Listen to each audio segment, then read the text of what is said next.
며느리가 같이 살기 싫다고 했는데 제가 어떻게 계속 있을 수 있어요? 김동수 씨는 차근차근 설명했어요. 아들을 위해 30년 동안 택시를 몰며 모은 돈으로 산 집을 부양조건부로 증여했다는 것, 아내분이 돌아가시고 며느리가 태도를 바꿔서 결국 집에서 쫓겨났다는 것까지. 어둑해진 저녁. 낡은 원룸 건물 앞에서 한 노인이 작은 캐리어 하나를 끌고 계단을 올라가고 있습니다. 73세 김동수 씨입니다. 그의 등은 굽어 있고 걸음걸이는 무거워 보입니다. 누가 봐도 지친 모습이죠. 이분이 왜 이런 곳에 홀로 계실까요? 사실 이분은 불과 3년 전만 해도 3억 5천만 원짜리 아파트의 주인이었습니다. 그 아파트를 아들에게 물려주며 말했죠. 이제 우리 가족이 함께 살자. 하지만 지금 그분은 월세 50만 원짜리 원룸에서 홀로 지내고 계십니다. 도대체 무슨 일이 있었던 걸까요? 40년 동안 택시를 몰며 모은 전 재산을 아들에게 넘겨준 아버지에게 왜 이런 일이 생긴 걸까요? 여러분, 안녕하세요. 오늘 제가 들려드릴 이야기는 우리 주변에서 실제로 일어날 수 있는, 아니 어쩌면 이미 일어나고 있는 일일지도 모릅니다. 부모와 자식 간의 사랑, 그리고 대신에 관한 이야기입니다. 혹시 이런 생각해 보신 적 있으신가요? 얘가 평생 모은 재산을 자식에게 물려줬는데 나중에 그 자식이 나를 외면한다면 상상만 해도 가슴이 아프죠? 하지만 김동수 씨에게는 상상이 아닌 현실이 되어버렸습니다. 잠깐, 혹시 지금 이 이야기가 궁금하시다면 구독 버튼을 한번 눌러주세요. 그리고 좋아요도 함께 해주시면 이런 의미 있는 이야기들을 더 많이 준비해서 들려드릴 수 있거든요. 여러분의 작은 관심이 큰 힘이 됩니다. 자, 그럼 김동수 씨의 이야기를 처음부터 차근차근 들어보실까요? 김동수 씨는 평범한 서민이었습니다. 젊은 시절부터 택시 운전대를 잡고 살아왔죠. 새벽 4시에 일어나서 밤늦게까지 손님을 태우고 비가 오나 눈이 오나 성실하게 일했습니다. 왜였을까요? 바로 가족을 위해서였습니다. 특히 아들 민준이를 위해서라면 뭐든지 할 수 있었죠. 우리 아들만큼은 나처럼 힘들게 살지 않았으면 좋겠다. 이게 김동수 씨의 소원이었습니다. 아내 순자 씨도 마찬가지였고요. 부부가 한마음으로 아들을 위해 희생했습니다. 그 결과가 어땠을까요? 아들 민준이는 공부를 잘해서 좋은 대학에 들어갔고 졸업 후에는 대기업에 취직했습니다. 김동수 씨 부부가 얼마나 자랑스러웠겠어요. 우리가 고생한 보람이 있다. 이제 아들이 잘 살겠구나. 이렇게 생각했을 겁니다. 그런데 여기서 조금 이상한 점이 있었습니다. 아들 민준이가 성공할수록 부모와의 거리는 점점 멀어져 가고 있었거든요. 물론 겉으로는 효자였습니다. 명절이면 찾아오고 용돈도 가끔 드리고요. 하지만 뭔가 예전 같지 않았어요. 아들이 바쁘니까 그럴 수 있지. 김동수 씨는 이렇게 생각하려고 노력했습니다. 아내 순자 씨도 마찬가지였고요. 하지만 마음 한구석은 계속 아팠죠. 그러던 중에 민준이가 결혼을 한다고 했습니다. 상대는 간호사로 일하는 박수진 씨라고 했어요. 김동수 씨 부부는 기뻤습니다. 이제 우리 아들도 가정을 이루는구나. 며느리가 오면 우리 집안이 더 화목해지겠다. 이렇게 생각했거든요. 처음 수진 씨를 만났을 때 김동수 씨는 좋은 인상을 받았습니다. 예의 바르고 말도 곱게 하고 무엇보다 아들을 진심으로 사랑하는 것 같았어요. 좋은 며느리를 만났다. 이렇게 생각했죠. 결혼식 날 김동수 씨는 정말 행복했습니다. 평생 택시를 몰며 고생한 보람을 느꼈어요. 아들이 이렇게 좋은 사람과 결혼해서 행복하게 사는 모습을 보니까 지금까지의 모든 고생이 다 보상받는 기분이었거든요. 그런데 문제는 신혼집이었습니다. 서울 집값이 얼마나 비싸냐고요. 민준이가 대기업에 다닌다고 해도 당장 집을 사기엔 역부족이었어요. 전세도 만만치 않고요. 그때 김동수 씨가 결심을 했습니다. 내가 가진 게 이 집밖에 없지만 아들을 위해서 주자. 자신이 사는 3억 5천만 원짜리 아파트를 아들에게 넘겨주기로 한 거예요. 물론 조건이 있었습니다. 부양조건부 증여라고 하는 건데요. 쉽게 말하면 집은 너희 것으로 해줄 테니까 나중에 우리 늙으면 잘 모셔달라는 약속이었습니다. 법적으로도 정식으로 계약을 맺었고요. 민준이와 수진 씨는 정말 고마워했습니다. 아버지, 어머니, 정말 감사드려요. 평생 잘 모시겠습니다. 이렇게 말하면서 눈물까지 흘렸어요. 김동수 씨 부부도 감동받았죠. 역시 우리 아들이야 며느리도 참 착하고. 이렇게 해서 민준이 부부는 3억 5천만 원짜리 아파트에서 신혼생활을 시작했습니다. 김동수 씨 부부도 기뻤어요. 이제 우리 가족이 모두 한 지붕 아래서 살 수 있겠구나.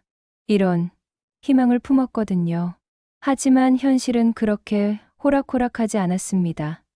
처음에는 괜찮았어요. 며느리 수진 씨도 시부모님께 잘해드렸고 아들 민준이도 부모님을 챙겼습니다. 하지만 시간이 지나면서 조금씩, 아주 조금씩 변화가 시작됐어요. 먼저 민준이가 바빠졌습니다. 승진을 위해서 야근도 많이 하고 주말에도 일이 있다고 나가는 경우가 많아졌어요. 그러다 보니 부모님과 대화할 시간이 점점 줄어들었죠. 수진 씨도 마찬가지였습니다. 간호사 일이 원래 힘들긴 하지만 예전보다 더 피곤해하는 것 같았어요. 시부모님과 함께 식사하는 시간도 줄어들고 대화도 점점 줄어들었습니다. 김동수 씨는 이런 변화를 눈치챘지만 내색하지 않으려고 노력했어요. 젊은 사람들이니까 바쁠 수 있지. 우리가 이해해야지. 이렇게 생각하면서 참았거든요. 그런데 정말 큰 시련이 찾아왔습니다. 여러분, 지금까지 들어보신 이야기는 시작에 불과합니다. 이 가족에게 앞으로 어떤 일이 일어날지, 그리고 김동수 씨가 왜 원룸에서 혼자 살게 되었는지 그 충격적인 진실을 차례차례 들려드리겠습니다. 과연 무엇이 이 화목했던 가정을 이렇게 만들었을까요? 김동수 씨의 이야기를 제대로 이해하려면 그의 과거로 돌아가야 합니다. 지금으로부터 30년 전 1993년으로 거슬러 올라가 보죠. 당시 김동수 씨는 25살의 청년이었습니다. 갓 결혼한 신혼부부였죠. 아내 순자 씨와 함께 작은 월세방에서 신혼생활을 시작했어요. 가진 건 없었지만 꿈만큼은 컸습니다. 여보, 우리 열심히 살아서 꼭 내 집 마련하자. 그리고 아이들 좋은 대학 보내고. 김동수 씨가 아내에게 했던 말입니다. 순자 씨도 고개를 끄덕였어요. 당신만 믿을게요. 우리 함께 힘내봐요. 그때 김동수 씨가 선택한 직업이 바로 택시 운전이었습니다. 특별한 기술이 필요한 것도 아니고 성실하게만 하면 돈을 벌 수 있는 일이었거든요. 하지만 쉬운 일은 아니었어요. 새벽 4시에 일어나서 택시회사로 향했습니다. 차량 점검을 하고 5시부터 운행을 시작했어요. 그리고 밤 10시까지, 때로는 12시까지 손님을 태웠습니다. 하루에 17시간, 18시간씩 일했어요. 힘들지 않았을까요? 물론 힘들었습니다. 허리는 아프고 어깨도 결렸어요. 무엇보다 정신적으로 지쳤습니다. 온갖 사람들을 만나야 했거든요. 친절한 손님도 있었지만 무례한 손님들도 많았어요. 술 취한 손님이 차 안에서 토하는 일도 있었고 목적지에 도착해서 요금을 안 내고 도망가는 사람도 있었습니다. 때로는 욕설을 듣기도 했어요. 뭐 이렇게 운전을 못해? 빨리 좀 가. 이런 말들을 매일 들어야 했죠. 하지만 김동수 씨는 참았습니다. 집에 돌아가면 아내가 기다리고 있었거든요. 그리고 2, 3년 후에는 아들 민준이가 태어났어요. 작은 아기가 자신을 보고 웃는 모습을 보면 하루 종일의 피로가 싹 사라졌습니다. 이 아이만큼은 나처럼 고생시키지 않겠다. 김동수 씨의 다짐이었습니다. 아내 순자 씨도 마찬가지였어요. 아이를 위해서라면 뭐든지 할 수 있었죠. 민준이가 학교에 들어갈 나이가 되자 김동수 씨 부부는 더 열심히 일했습니다. 순자 씨도 식당에서 아르바이트를 시작했어요. 아침에는 김동수 씨가 택시 운전을 하고 오후에는 순자 씨가 식당 일을 했습니다. 부부가 번갈아 가며 민준이를 돌봤죠. 엄마, 아빠는 언제 와? 민준이가 자주 묻는 말이었어요. 김동수 씨가 늦게 들어오는 날이 많았거든요. 그럴 때마다 순자 씨는 말했습니다. 아빠는 민준이를 위해서 열심히 일하고 계셔. 우리 민준이가 좋은 대학 가려면 돈이 많이 필요하거든. 실제로 그랬어요. 김동수 씨 부부는 민준이 교육비를 위해서 정말 많은 돈을 썼습니다. 학원비, 과외비, 참고서비. 다른 집 아이들이 하는 건 우리 아들도 다 시켜주고 싶었거든요. 그 결과 민준이는 공부를 정말 잘했습니다. 초등학교 때부터 반에서 1, 2등을 놓치지 않았어요. 중학교 들어가서도 마찬가지였고요. 김동수 씨 부부가 얼마나 자랑스러웠겠어요. 여보, 우리 민준이 학교에서 상 받았대. 순자 씨가 기뻐하며 말했습니다. 그래, 정말. 우리 아들 참 장하다. 김동수 씨도 웃음이 나왔어요. 하루 종일 택시를 몰고 피곤했지만 이런 소식을 들으면 기운이 났습니다. 고등학교에 올라가자 민준이는 더욱 열심히 공부했어요. 대학 입시를 준비해야 했거든요. 김동수 씨도 더 열심히 일했습니다. 민준이 대학 등록금을 마련하기 위해서였어요. 아들아, 공부하느라 힘들지? 아빠가 맛있는 거 사다 줄까? 김동수 씨가 늦은 밤에 들어와서 책상에 앉아 있는 민준이에게 말했어요. 괜찮아요. 아빠가 더 힘드실 텐데. 민준이의 대답이었습니다. 그때 민준이는 정말 효자였어요. 부모님이 자신을 위해 얼마나 고생하는지 알고 있었거든요. 그래서 더 열심히 공부했습니다. 부모님께 보답하고 싶다는 마음으로요. 드디어 대학 입시 결과가 나왔습니다. 민준이가 명문대에 합격한 거예요. 김동수 씨 부부는 눈물을 흘렸습니다. 기쁨의 눈물이었죠. 여보, 우리가 해냈어. 민준이가 정말 좋은 대학에 들어갔어. 순자 씨가 김동수 씨를 껴안으며 말했어요. 고생한 보람이 있다. 이제 우리 아들 잘 살겠어. 김동수 씨도 감격했습니다. 대학 등록금은 비쌌지만 김동수 씨는 기꺼이 냈어요. 대출도 받고 적금도 깨서 마련했습니다. 아들 교육비라면 뭐든지 할 수 있다는 마음이었거든요. 민준이는 대학에서도 열심히 공부했어요. 장학금도 받고 성적도 우수했습니다. 김동수 씨 부부는 정말 자랑스러웠어요. 택시회사 동료들에게도 자랑했습니다. 우리 아들이 말이야, 명문대 다니는데 성적이 얼마나 좋은지. 그리고 마침내 민준이가 졸업할 때가 왔습니다. 취업 준비를 해야 했어요. 김동수 씨는 또다시 지원을 아끼지 않았습니다. 취업 준비에도 돈이 많이 들었거든요. 토익 학원비, 면접 학원비, 정장갑까지. 아들아, 공 걱정은 하지 마. 아빠가 다 준비해 줄 테니까 마음 편히 준비해. 김동수 씨가 민준이에게 말했어요. 그때 민준이는 정말 고마워했습니다. 아빠, 고맙습니다. 꼭 좋은 회사에 들어가서 보답할게요. 그리고 정말로 민준이는 대기업에 취직했어요. 김동수 씨 부부가 얼마나 기뻤겠어요. 30년 동안의 고생이 결실을 맺은 순간이었습니다. 여보, 우리가 정말 잘 키웠어. 민준이가 이렇게 훌륭하게 자랐잖아. 순자 씨가 말했어요. 그러게 말이야. 이제 우리도 좀 편해지겠다. 김동수 씨의 대답이었습니다. 취직 후 민준이는 부모님께 첫 월급으로 선물을 사드렸어요. 아버지께는 좋은 구두를, 어머니께는 예쁜 목걸이를 선물했습니다. 아버지, 어머니, 그동안 저를 위해 고생 많이 하셨어요. 이제 제가 효도할게요. 김동수 씨는 그때를 생각하면 지금도 가슴이 뭉클해집니다. 정말 행복했던 시절이었어요. 아들이 성공했고, 가족이 화목했고, 미래에 대한 희망이 있었습니다.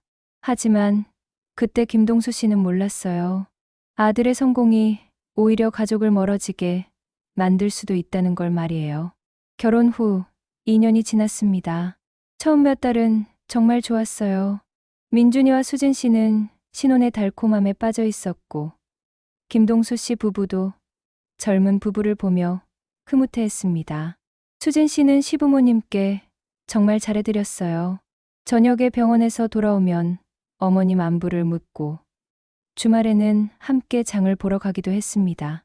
김동수 씨도 며느리가 기특했어요. 우리 수진이가 참 착하다, 시어머니를 저렇게 잘 모시는 걸 보니까 마음이 놓인다. 김동수 씨가 아내에게 말했습니다. 하지만 시간이 지나면서 조금씩 변화가 생겼어요. 수진 씨가 점점 바빠지기 시작했거든요. 병원 일이 힘들다고 하면서 집에 와서도 피곤해하는 일이 많아졌습니다. 수진아, 저녁은 먹었니? 순자 씨가 물으면, 어머님, 죄송해요. 너무 피곤해서 그냥 쉬고 싶어요라고 대답하는 경우가 늘어났어요. 민준이도 마찬가지였습니다. 회사에서 승진을 위해 야근을 자주 했어요. 주말에도 일이 있다고 나가는 경우가 많았고요. 가족끼리 함께 보내는 시간이 점점 줄어들었습니다. 김동수 씨와 순자 씨는 이런 변화를 눈치챘지만 내색하지 않으려고 노력했어요. 젊은 사람들이니까 바쁠 수 있지. 우리가 이해해야지. 하지만 마음 한구석은 계속 불편했습니다. 예전 같지 않다는 느낌이 들었거든요. 그러던 중에 정말 큰 문제가 생겼습니다. 순자 씨가 몸이 안 좋다고 하기 시작한 거예요. 여보, 요즘 너무 피곤해. 그리고 자꾸 목이 마르고. 순자 씨가 김동수 씨에게 말했어요. 그래? 그럼 병원에 가봐야겠다. 처음에는 단순히 나이 때문이라고 생각했어요. 60 넘으면 몸 여기저기 아픈 게 당연하다고 여겼거든요. 하지만 증상이 계속되자 김동수 씨는 걱정이 되기 시작했습니다. 수진아, 어머니 몸이 안 좋으신 것 같은데 어떤 병원에 가면 좋을까? 김동수 씨가 며느리에게 물었어요. 수진 씨는 간호사니까 잘 알 거라고 생각했거든요. 아, 네, 일단 동네 내과에 가보시면 될 것 같아요. 기본 검사부터 받아보시고. 수진 씨가 대답했습니다. 그런데 뭔가 관심이 없어 보였어요. 김동수 씨는 아내와 함께 국내 병원에 갔습니다. 기본 검사를 받았는데 의사가 심각한 표정을 지었어요. 혈당 수치가 너무 높으시네요. 당뇨 의심됩니다. 큰 병원에서 정밀 검사를 받아보세요. 김동수 씨 부부는 깜짝 놀랐어요. 당뇨라니 생각지도 못한 일이었거든요. 민준아, 어머니가 당뇨 의심된다고 하네. 큰 병원에서 검사 받아야 할 것 같아. 김동수 씨가 아들에게 전화했습니다. 네? 정말요? 그럼 수진이가 다니는 병원으로 가시면 되겠네요. 제가 수진이한테 말해볼게요. 하지만 수진 씨의 반응은 예상과 달랐어요. 지금 우리 병원이 너무 바빠요. 다른 병원으로 가시는 게 좋을 것 같아요. 김동수 씨는 이상했어요. 며느리가 다니는 병원이면 더 편하게 검사받을 수 있을 텐데. 왜 다른 병원을 권하는 걸까? 결국 다른 병원에서 정밀 검사를 받았습니다. 그런데 결과가 충격적이었어요. E형 당뇨병이 맞고요. 벌써 꽤 진행된 상태입니다. 그리고 의사가 잠시 말을 멈췄어요. 그리고 뭔가요? 김동수 씨가 떨리는 목소리로 물었습니다. 췌장에 이상 소견이 보입니다. 추가 검사가 필요할 것 같습니다. 김동수 씨의 머리가 하얘졌어요. 췌장에 이상이 있다는 게 무슨 뜻인지 어렴풋이 알고 있었거든요. 며칠 후 추가 검사 결과가 나왔습니다. 의사가 김동수 씨 부부를 불러서 말했어요. 죄송합니다. 췌장암 3기입니다. 그리고 이미 전이가 시작된 상태고요. 순간 김동수 씨는 귀가 멍해졌어요. 아내가 옆에서 흐느끼는 소리도 들리지 않았습니다. 췌장암이라니, 그것도 3기라니. 얼마나 시간이 남았나요? 김동수 씨가 간신히 물었어요. 항암 치료를 받으신다면 6개월에서 1년 정도로 보시면 됩니다. 집으로 돌아가는 길. 김동수 씨 부부는 아무 말도 할 수 없었어요. 40년을 함께 산 아내가 이렇게 떠날 줄은 꿈에도 생각하지 못했거든요. 집에 도착해서 민준이에게 전화했습니다. 민준아, 어머니가. 김동수 씨는 말을 잇지 못했어요. 아버지, 무슨 일이세요? 어머니가 어떻게 되셨어요? 민준이가 다급하게 물었습니다. 췌장암이야, 그것도 많이 진행됐대. 전화 너머로 민준이의 한숨 소리가 들렸어요. 어머니, 정말 충격이네요. 빨리 집에 갈게요. 그날 저녁 민준이와 수진 씨가 집에 왔습니다. 하지만 수진 씨의 태도가 이상했어요. 예전 같으면 시어머니 손을 잡고 위로의 말이라도 했을 텐데 그냥 멀찍이 앉아만 있었습니다.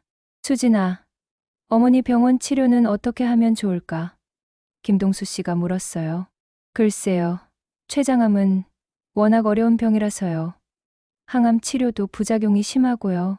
뭔가 소극적인 대답이었어요. 김동수 씨는 며느리가 간호사니까 더 적극적으로 도와줄 줄 알았는데 예상과 달랐습니다. 그래도 최선을 다해봐야지. 수진이 병원에서 치료받으면 안 될까? 김동수 씨가 다시 물었어요. 아버님, 저희 병원은 암 전문 병원이 아니라서요.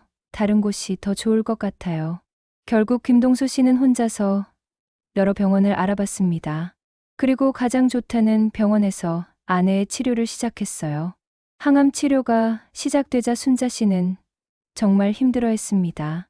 머리카락이 빠지고 토하고 식욕도 없어지고 보는 김동수 씨도 마음이 찢어질 것 같았어요. 여보, 힘들면 치료 그만둘까? 김동수 씨가 아내에게 말했어요. 아니야, 조금만 더 버텨볼게. 민준이 결혼한 지 얼마 안 됐는데. 내가 이렇게 갈 수는 없잖아.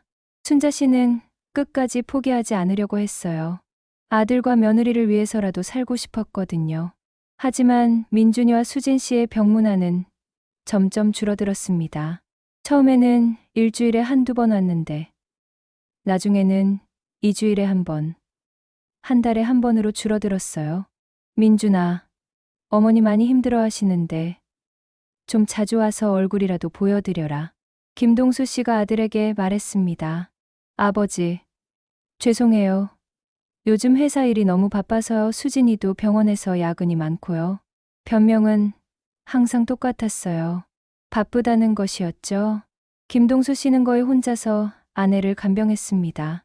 병원에 데리고 가고, 약 챙기고, 밥 먹이고, 70이 넘은 나이에 쉬운 일이 아니었어요. 그런데 더 속상한 건 아들과 며느리의 무관심이었습니다. 특히 수진 씨는 간호사면서도 시어머니 병에 대해 관심이 없어 보였어요. 수진아, 어머니 상태가 어떤 것 같니? 내가 전문가니까 조언 좀 해줘. 김동수 씨가 부탁했습니다. 아버님, 저는 내과 간호사가 아니라서 잘 모르겠어요. 의사 선생님 말씀 따르시면 될 것 같아요. 늘 이런 식으로 빠져나갔어요. 김동수 씨는 점점 실망스러웠습니다. 몇 달이 지나자 순자 씨의 상태가 더 악화됐어요. 걷기도 힘들어하고 밥도 거의 못 드시고 의사는 말했습니다. 이제 얼마 남지 않으신 것 같습니다. 마음의 준비를 하세요. 김동수 씨는 민준이에게 급히 전화했어요. 민준아, 빨리 와라. 어머니가 위험해. 민준이와 수진 씨가 병원에 왔습니다. 하지만 수진 씨는 병실 밖에서 대기하고 있었어요. 들어와서 시어머니를 보려고 하지도 않았습니다. 순자 씨는 마지막 순간까지 의식이 있었어요. 김동수 씨의 손을 꼭 잡고 말했습니다. 여보, 고마웠어. 그리고 미안해. 민준이 잘 부탁해. 무슨 소리야. 당신이 뭐가 미안해. 나야말로 고마워. 평생 고생만 시켰는데. 순자 씨는 마지막으로 아들을 불렀어요. 민준아, 아빠 잘 모셔라. 혼자 두지 말고. 네, 어머니 걱정 마세요. 민준이가 눈물을 흘리며 대답했습니다. 그리고 순자 씨는 그렇게 세상을 떠났습니다. 김동수 씨는 아내의 손을 놓을 수가 없었어요. 40년을 함께 산 동반자가 이렇게 떠나다니.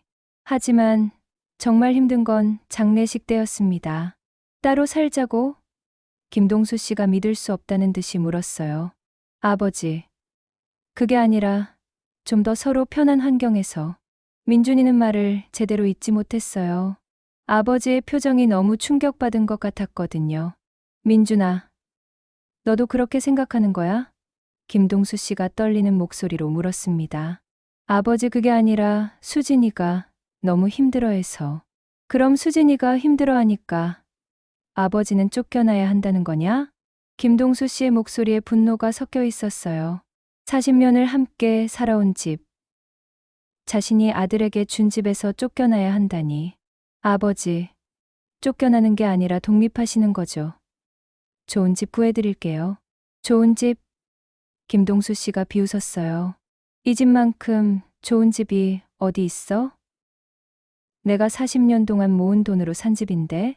민준이는 아무 말도 할 수 없었어요. 아버지 말이 맞았거든요. 민준아, 부양조건부 증여가 뭔지 알고 있지? 내가 이 집을 너한테 준 이유가 뭔지 알고 있지? 네, 알고 있어요. 그럼 약속을 지켜야 하는 거 아니야? 나를 잘 모시겠다고 했잖아. 민준이는 고개를 숙였어요. 아버지 말이 틀린 게 없었습니다. 하지만 며칠 후 상황은 더 악화됐어요. 수진 씨가 아예 대놓고 불편함을 표현하기 시작한 거예요. 김동수 씨가 거실에서 TV를 보고 있으면 수진 씨는 일부러 큰 소리로 한숨을 쉬었어요. 그리고 민준이에게 들리게 말했습니다. 여보, 우리 방에서 넷플릭스 볼까? 거실은 좀. 김동수 씨는 눈치를 채고 TV를 끄고 방으로 들어갔어요. 하지만 마음이 아팠습니다. 자기 집인데 눈치를 봐야 한다니. 주방에서도 마찬가지였어요. 김동수 씨가 요리를 하고 있으면 수진 씨는 어떻게든 불편함을 표현했어요. 아버님, 주방 좀 언제까지 쓰실 예정이세요? 제가 저녁 준비를 해야 해서요. 아, 미안하다. 금방 끝낼게. 김동수 씨가 서둘러 정리했어요. 하지만 수진 씨는 김동수 씨가 나간 후에도 주방을 다시 청소했어요. 낯이 지저분해졌다는 듯이요. 이런 일들이 반복되자 김동수 씨는 점점 위축됐어요. 자기 집인데도 불구하고 손님처럼 조심스럽게 지내야 했습니다. 그러던 어느 일요일 아침, 결정타가 됐어요. 김동수 씨가 평소보다 일찍 일어나서 아침 준비를 하고 있었어요. 그런데 수진 씨가 잠옷 차림으로 나와서는 짜증스러운 표정으로 말했습니다. 아버님, 주말인데 너무 일찍 움직이시는 거 아니에요? 저희는 좀 늦잠 자고 싶은데. 김동수 씨는 어이가 없었어요. 일어나는 시간까지 간섭받아야 한다니. 수진아, 나도 사람이야. 내가 언제 일어나는 게 내 자유 아니야? 아버님이 움직이시면 소리가 나잖아요. 저희가 잠을 못 자겠어요. 그럼 내가 어떻게 해야 한다는 거야? 숨도 쉬지 말라는 거야?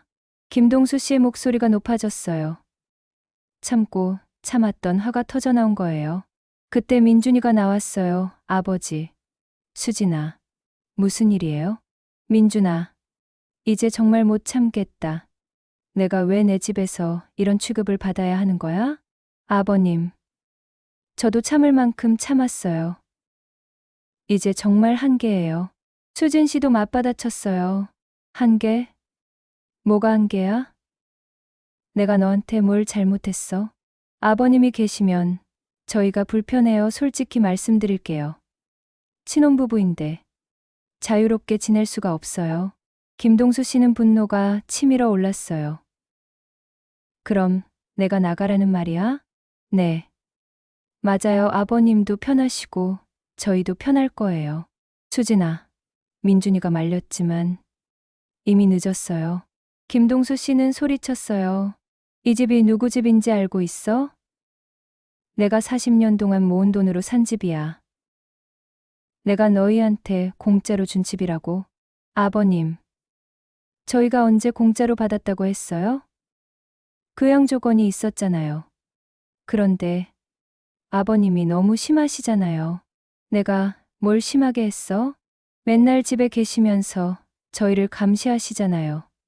친구들도 못 부르겠고, 자유롭게 지낼 수도 없고, 김동수 씨는 어이가 없었어요. 감시?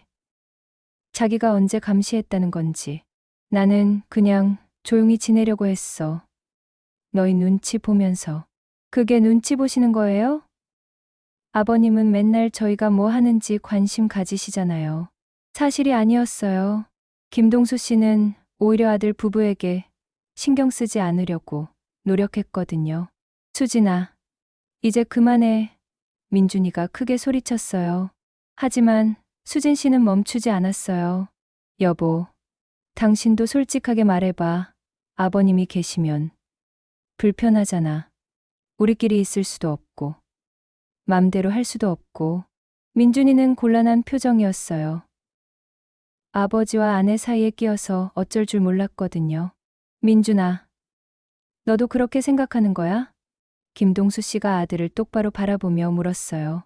민준이는 한동안 말을 못했어요. 그러다가 조심스럽게 말했습니다. 아버지, 사실은 좀 힘든 게 사실이에요. 김동수 씨의 마음이 철렁 내려앉았어요. 아들마저 자신을 거부하는구나. 힘들다고?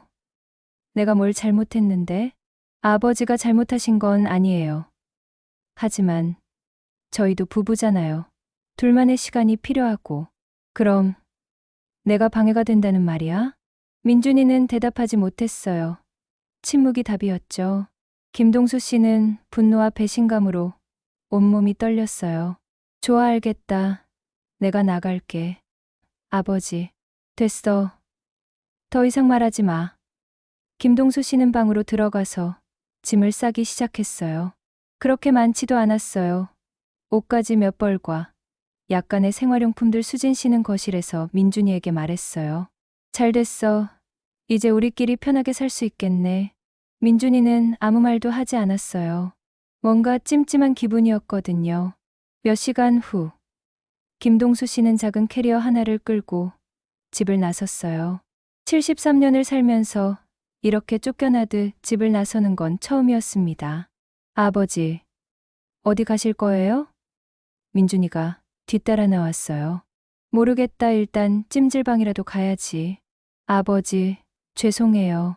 김동수 씨는 뒤돌아보지 않았어요. 미안하다고 하지 마.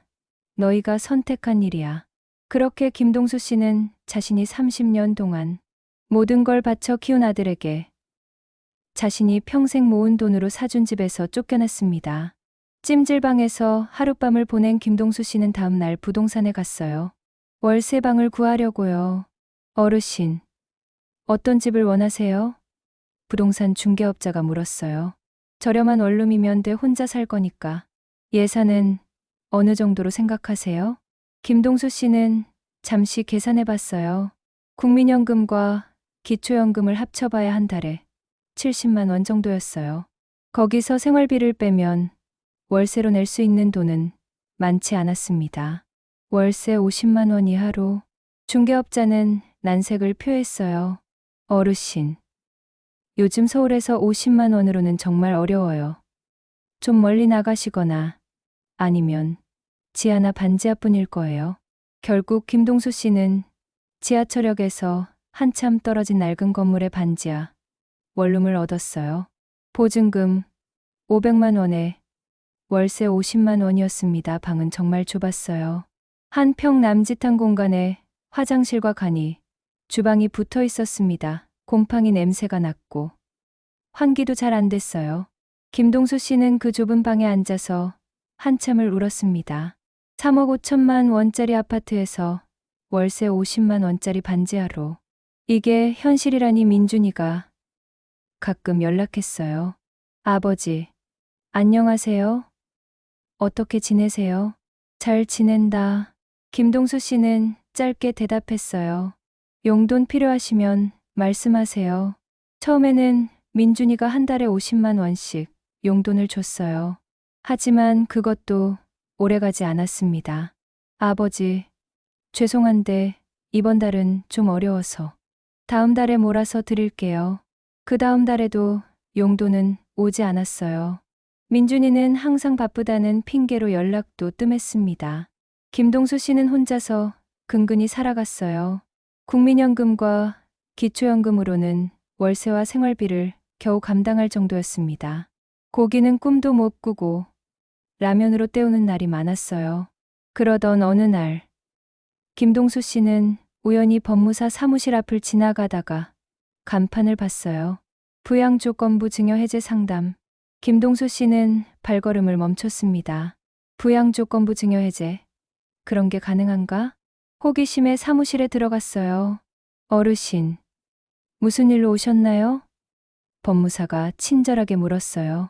김동수 씨는 자신의 사연을 털어놨습니다. 아들에게 집을 부양조건부로 증여했는데 결국 쫓겨나서 혼자 살고 있다고요. 법무사는 심각한 표정으로 들었어요. 어르신, 그건 명백한 부양조건 위반입니다. 증여 해제가 가능해요. 정말요? 내 부양조건부 증여는 말 그대로 부양을 조건으로 하는 거거든요. 그 조건을 위반하면 증여를 취소할 수 있어요. 김동수 씨의 마음이 복잡했어요. 아들을 상대로 소송을 한다는 게 하지만 쉽지는 않을 거예요. 증거가 필요하거든요. 어떤 증거요? 부양 조건을 위반했다는 증거들이요. 쫓겨났다는 증거, 용돈을 주지 않는다는 증거 등등. 김동수 씨는 집으로 돌아가서 깊게 생각했어요. 정말 아들을 상대로 소송을 해야 할까? 하지만 이대로 살 수는 없었어요. 언제까지 이런 열악한 환경에서 살아야 한다는 건지. 그리고 무엇보다 억울했어요. 자신이 평생 모은 재산을 아들에게 줬는데 이런 대접을 받다니. 마침내 김동수 씨는 결심했습니다. 다시 법무사 사무실을 찾아갔어요. 소송을 하겠습니다. 두 번째 재판 날이 다가왔습니다. 이번에는 본격적인 증거 조사가 있을 예정이었어요. 김동수 씨는 긴장됐지만 동시에 기대도 됐습니다. 드디어 진실을 말할 수 있는 기회였거든요. 법정에서 김동수 씨가 먼저 증언대에 섰어요. 증인은 선서하십시오. 법정 관리관이 말했어요. 김동수 씨는 떨리는 목소리로 선서했습니다. 양심에 따라 진실만을 말하고 만약 거짓이 있으면 위증의 벌을 받기로 서약합니다. 재판장이 질문했어요. 증인은 피고 김민준의 아버지가 맞습니까? 네, 맞습니다. 이 사건의 경위를 자세히 말씀해 보세요. 김동수 씨는 차근차근 설명했어요. 아들을 위해 30년 동안 택시를 몰며 모은 돈으로 산 집을 부양조건부로 증여했다는 것. 아내가 돌아가신 후 며느리가 태도를 바꿔서 결국 집에서 쫓겨났다는 것까지. 현재 어디서 살고 계십니까? 월세 50만 원짜리 반지하 원룸에서 혼자 살고 있습니다. 피고들로부터 생활비나 용돈을 받고 있습니까? 처음 몇 달은 조금 받았는데 지금은 아무것도 받지 않고 있습니다. 재판장이 고개를 끄덕였어요. 피고 측에서 반대 신문하시겠습니까? 민준이 측 변호사가 일어섰어요. 증인에게 묻겠습니다. 피고들이 증인을 집에서 강제로 내쫓았습니까? 강제로는 아니지만 더 이상 함께 살 수 없다고 해서 나왔습니다. 그럼 증인 스스로 나간 거 아닙니까? 김동수 씨는 억울했어요. 며느리가 같이 살기 싫다고 했는데 제가 어떻게 계속 있을 수 있어요? 하지만 강제로 내쫓은 건 아니지 않습니까? 말로 쫓아낸 거죠. 김동수 씨의 목소리가 높아졌어요. 재판장이 진정시켰습니다. 증인은 냉정하게 답변해 주세요. 피고 측 변호사가 계속 질문했어요. 증인께서 며느리와 갈등이 있었다고 하는데 그 원인이 무엇입니까? 원인, 김동수 씨가 어이없어 했어요. 내가 뭘 잘못했다는 거예요? 며느리가 불편해했다는 건 증인께서 뭔가 불편을 끼쳤기 때문 아닙니까? 저는 최대한 조용히 지내려고 노력했어요. 눈치도 보고. 하지만 신혼부부의 사생활을 침해했을 가능성은 없습니까? 김동수 씨는 화가 났어요. 자신이 마치 잘못한 것처럼 몰아가는 것 같았거든요. 침해? 제가 언제 침해했어요? 제 집에서 조용히 지냈는데요. 다음으로 이웃박 여사님이 증언대에 섰어요. 증인은 원고와 피고들의 이웃이 맞습니까? 네. 같은 층에서 10년 넘게 살았어요. 원고가 집을 나가는 모습을 보셨습니까? 네. 봤어요. 캐리어 하나 끌고 나가시더라고요. 표정이 너무 안 좋아서 걱정됐어요. 평소 이 가족의 분위기는 어땠습니까? 박 여사님이 잠시 망설였어요. 그러다가 조심스럽게 말했습니다. 처음에는 화목해 보였는데 나중에는 좀 어색해 보였어요. 특히 며느리분이 시아버지께 별로 관심이 없어 보였거든요. 구체적으로 어떤 점에서 그렇게 느끼셨나요? 엘리베이터에서 만나면 인사도 대충 하고 그리고 시어머니 돌아가신 후에는 더 심해졌어요. 피고 측 변호사가 반대 신문했어요. 증인께서는 이 가족의 사적인 일까지 다 알 수 있는 위치에 계신가요? 그런 건 아니지만 그럼 추측으로 말씀하시는 건 아닙니까? 박 여사님이 당황했어요. 추측이 아니라 제가 본 걸 말하는 거예요. 김동수 씨 측권무사가 병원 진료 기록을 제출했어요. 재판장님, 원고가 현재 우울증으로 치료받고 있다는 진단서입니다. 가족 갈등으로 인한 스트레스가 원인이라고 되어 있습니다. 재판장이 서류를 살펴봤어요. 피고 측에서의 진료 기록에 대해 의견 있습니까? 민준이 측 변호사가 말했어요. 진료 기록은 인정하지만 그 원인이 피고들 때문이라는 건 인정할 수 없습니다. 이번에는 민준이가 증언대에 섰어요. 아버지와 마주보는 게 어색했지만 어쩔 수 없었어요. 피고는 원고를 집에서 내보냈습니까? 아니요, 아버지께서 스스로 나가신 거예요. 그럼 왜 나가셨다고 생각합니까? 민준이는 잠시 망설였어요. 아내와 좀 갈등이 있었어요. 하지만 저희가 내보낸 건 아니에요. 갈등의 원인이 무엇입니까? 신혼부부인데 좀 불편했던 것 같아요. 그럼 피고도 함께 사는 게 불편했다는 말입니까? 민준이는 대답하기 어려웠어요. 솔직히 말하면 불편했지만 법정에서 그렇게 말하기는 어려웠거든요. 완전히 불편한 건 아니었지만 현재 원고에게 생활비를 지원하고 있습니까? 처음에는 용돈을 드렸는데 요즘은 제가 경제적으로 어려워서. 어려운 상황이 언제부터입니까? 아내가 임신해서 앞으로 돈이 많이 들 것 같아서요. 김동수 씨는 깜짝 놀랐어요. 며느리가 임신했다는 건 처음 듣는 소식이었거든요. 임신이 언제부터입니까? 3달 정도 됐어요. 재판장이 정리했어요. 그럼 피고들은 현재 원고에게 별도의 지원을 하지 않고 있다는 건가요? 네, 죄송하지만 저희도 여유가 없어서요. 다음으로 수진 씨가 증언대에 섰어요. 그녀는 긴장한 표정이었습니다. 피고는 시아버지와 함께 사는 것이 불편했습니까? 수진 씨는 잠시 망설였어요. 완전히 불편한 건 아니었지만 신혼부부로서는 좀. 구체적으로 어떤 점이 불편했습니까? 사생활이 없었어요. 항상 눈치를 봐야 했고, 그래서 시아버지에게 나가달라고 요청했습니까? 직접적으로 그런 말은 안 했어요. 하지만 따로 사시는 게 어떻겠냐고. 김동수 씨, 측권무사가 반대 신문했어요. 피고는 간호사 자격이 있다고 알고 있는데 시어머니가 암 투병하실 때 도움을 드렸습니까? 수진 씨의 표정이 어두워졌어요. 제가 다니는 병원이 암 전문 병원이 아니라서. 그럼 다른 방식으로 도움을 드렸습니까?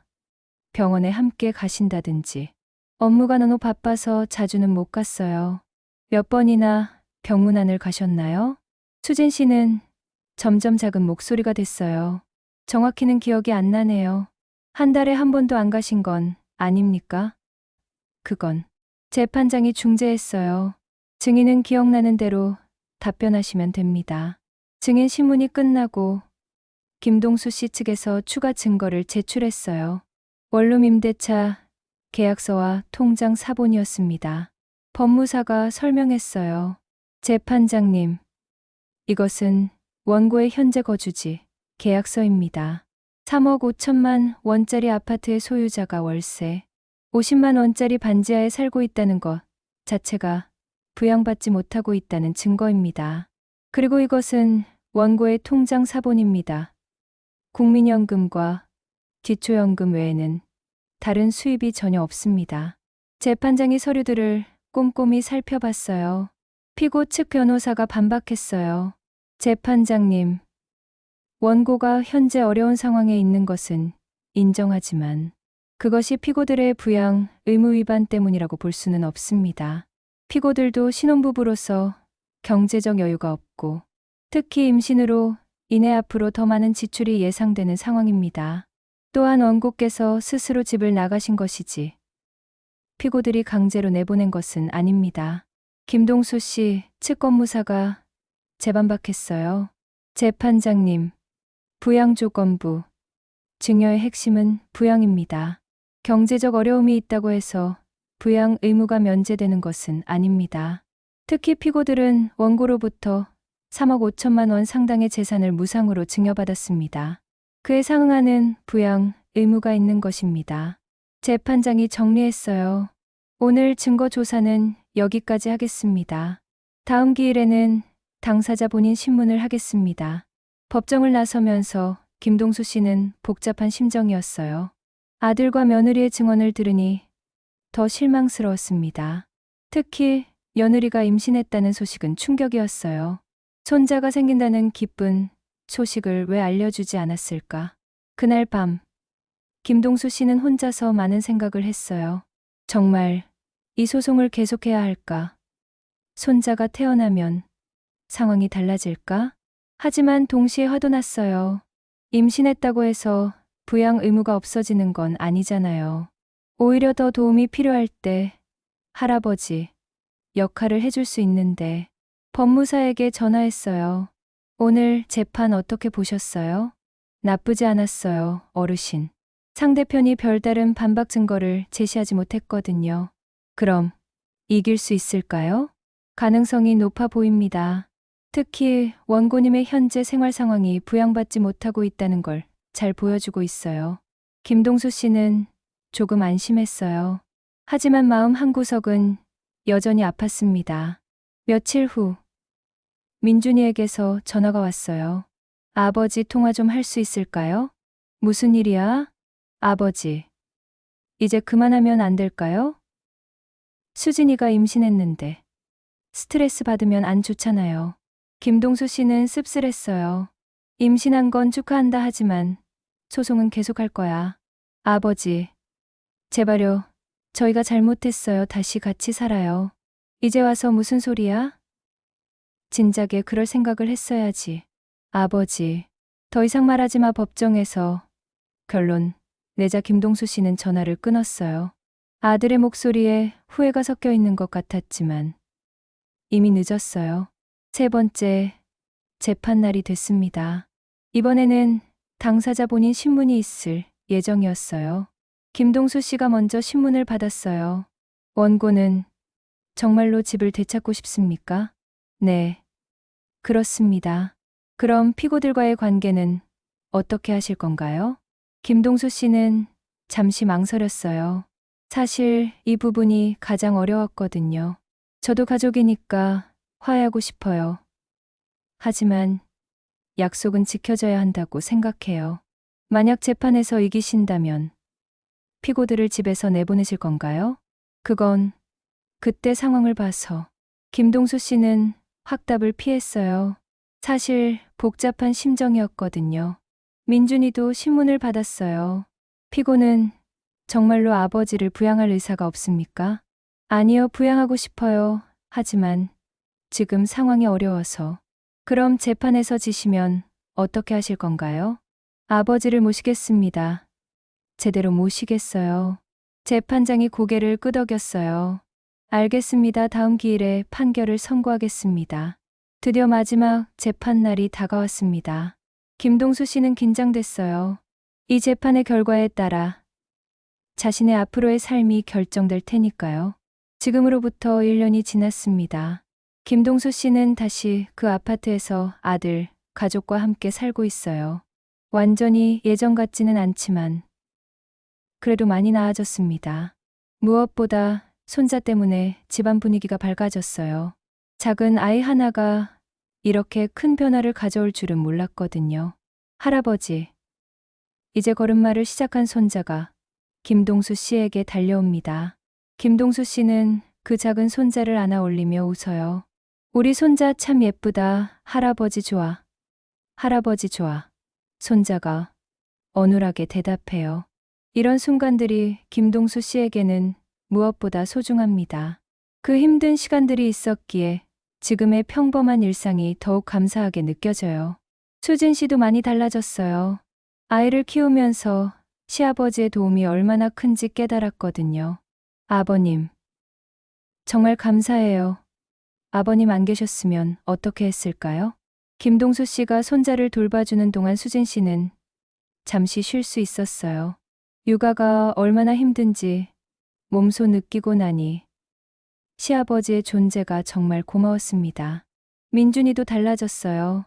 아버지가 되고 나니까 자신의 아버지 마음을 조금이나마 이해하게 됐거든요. 아버지, 저 정말 죄송했어요. 이제 아버지 마음을 조금 알 것 같아요. 괜찮다. 이제 와서 무슨 소리야.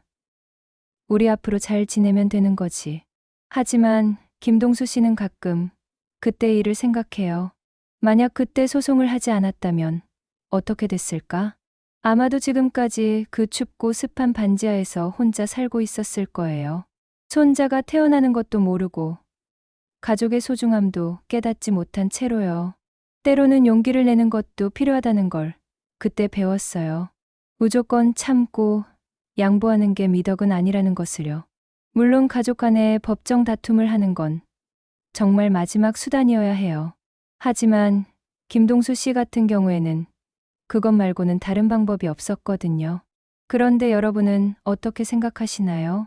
부모가 자식을 위해 모든 것을 희생하는 게 당연할까요? 아니면 자식도 부모에게 어느 정도 보답해야 할까요? 요즘 시대에는 핵가족화가 진행되면서 이런 갈등이 더 많아지고 있어요. 부모 세대는 자식과 함께 살고 싶어 하고 자식 세대는 독립된 생활을 원하고 김동수 씨 사례에서 봤듯이 이런 문제는 단순하지 않아요.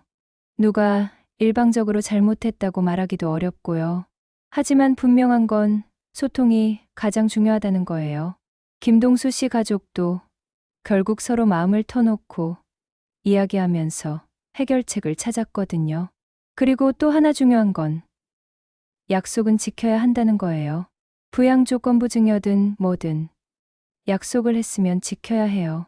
설령 상황이 변했다고 해도 최소한의 도리는 지켜야 하는 거죠. 김동수 씨는 이제 75세가 됐어요. 택시기사로 40년을 일했던 그 손으로 이제는 손자를 돌보고 있습니다. 인생이 참 신기해. 그때는 정말 끝인 줄 알았는데 이렇게 다시 행복할 수 있을 줄은 몰랐어. 김동수 씨가 혼자 중얼거려요. 사실 김동수 씨에게도 후회는 있어요. 좀 더 일찍 대화를 시도했다면 법정까지 가지 않고도 해결할 수 있지 않았을까 하는 생각이요. 하지만 동시에 생각해요. 그 일이 있었기 때문에 가족들이 서로의 소중함을 깨달을 수 있었던 것 같다고요. 때로는 잃어봐야 소중함을 안다는 말이 맞는 것 같아요. 김동수 씨도, 민준이도, 수진 씨도 모두 그 힘든 시간을 겪고 나서야 가족의 진정한 의미를 알게 됐거든요. 여러분도 혹시 가족과의 관계에서 어려움을 겪고 계신가요? 부모님과의 갈등이 있으신가요? 아니면 자녀들과의 관계가 어려우신가요? 김동수 씨의 이야기를 들으시면서 어떤 생각이 드셨는지 정말 궁금해요. 가족이라는 이유로 무조건 참아야 할까요? 아니면 때로는 강하게 나가는 것도 필요할까요? 또 요즘처럼 핵가족화된 시대에 부모와 자식이 어떻게 지내는 게 가장 좋을까요? 이런 문제들에 대해서 여러분의 의견을 댓글로 남겨주세요. 정말 궁금해요. 혹시 비슷한 경험이 있으시다면 그 이야기도 들려주시고요. 서로의 경험을 나누다 보면 더 좋은 해결책을 찾을 수 있을 것 같아요. 김동수 씨의 이야기는 여기서 끝이지만 실제로는 이런 일들이 우리 주변에서 계속 일어나고 있어요. 고령화 사회가 되면서 이런 문제들이 더 많아질 거고요. 그래서 우리 모두가 관심을 갖고 생각해 봐야 할 문제인 것 같아요. 나중에 우리도 나이가 들면 겪을 수 있는 일이니까요. 부모와 자식, 시부모와 며느리, 이런 관계들이 어떻게 하면 더 조화롭게 유지될 수 있을까요? 김동수 씨 사례에서 볼 수 있듯이 가장 중요한 건 역시 소통이에요. 서로 마음을 터놓고 이야기하는 것이요. 그리고 상대방의 입장을 이해하려고 노력하는 것도 중요해요. 김동수 씨도 며느리의 어려움을 이해하려고 했고, 수진 씨도 시아버지의 마음을 이해하게 됐거든요. 또 하나 중요한 건 문제가 생겼을 땐 미루지 말고 빨리 해결하려고 노력하는 거예요. 김동수 씨 가족도 문제를 계속 미뤘다가 결국 법정까지 가게 됐잖아요. 여러분의 가정은 어떠신가요? 혹시 해결해야 할 갈등이나 문제가 있으신가요? 김동수 씨의 이야기를 통해서 조금이라도 도움이 되셨으면 좋겠어요. 그리고 가족의 소중함을 다시 한번 느끼는 계기가 되셨으면 해요. 마지막으로 김동수 씨가 하신 말씀을 전해드릴게요. 가족은 세상에서 가장 소중한 거야. 아무리 힘들어도 결국에는 가족이 남는 거니까. 그러니까 서로 사랑하고 이해하면서 살아야 해. 물론 쉽지 않지만 그래도 노력해야지. 김동수 씨는 지금도 그 아파트에서 아들 가족과 함께 살고 있어요. 완벽하지는 않지만 서로를 이해하고 배려하며 살아가고 있습니다. 그리고 손자가 자라는 모습을 보며 인생의 새로운 기쁨을 느끼고 있어요. 그 어려웠던 시간들이 있었기에 지금의 평범한 행복이 더욱 소중하게 느껴진다고 해요. 여러분도 가족과의 관계에서 어려움이 있으시더라도 포기하지 마시고 계속 노력해 보세요. 분명히 해결책이 있을 거예요. 그리고 무엇보다 가족의 소중함을 잊지 마세요. 아무리 힘들어도 결국 우리 곁에 남는 건 가족이니까요. 오늘 이야기가 여러분에게 조금이라도 도움이 되셨다면 좋아요 버튼을 눌러주시고 구독도 해주세요. 그리고 댓글로 여러분의 생각을 꼭 들려주세요. 앞으로도 이런 의미 있는 이야기들을 계속 들려드릴게요. 우리 삶에 도움이 되고 생각할 거리를 주는 이야기들로요. 여러분, 오늘도 가족과 화목한 하루 보내시길 바라요. 그리고 작은 일상의 행복들을 놓치지 마세요. 감사합니다.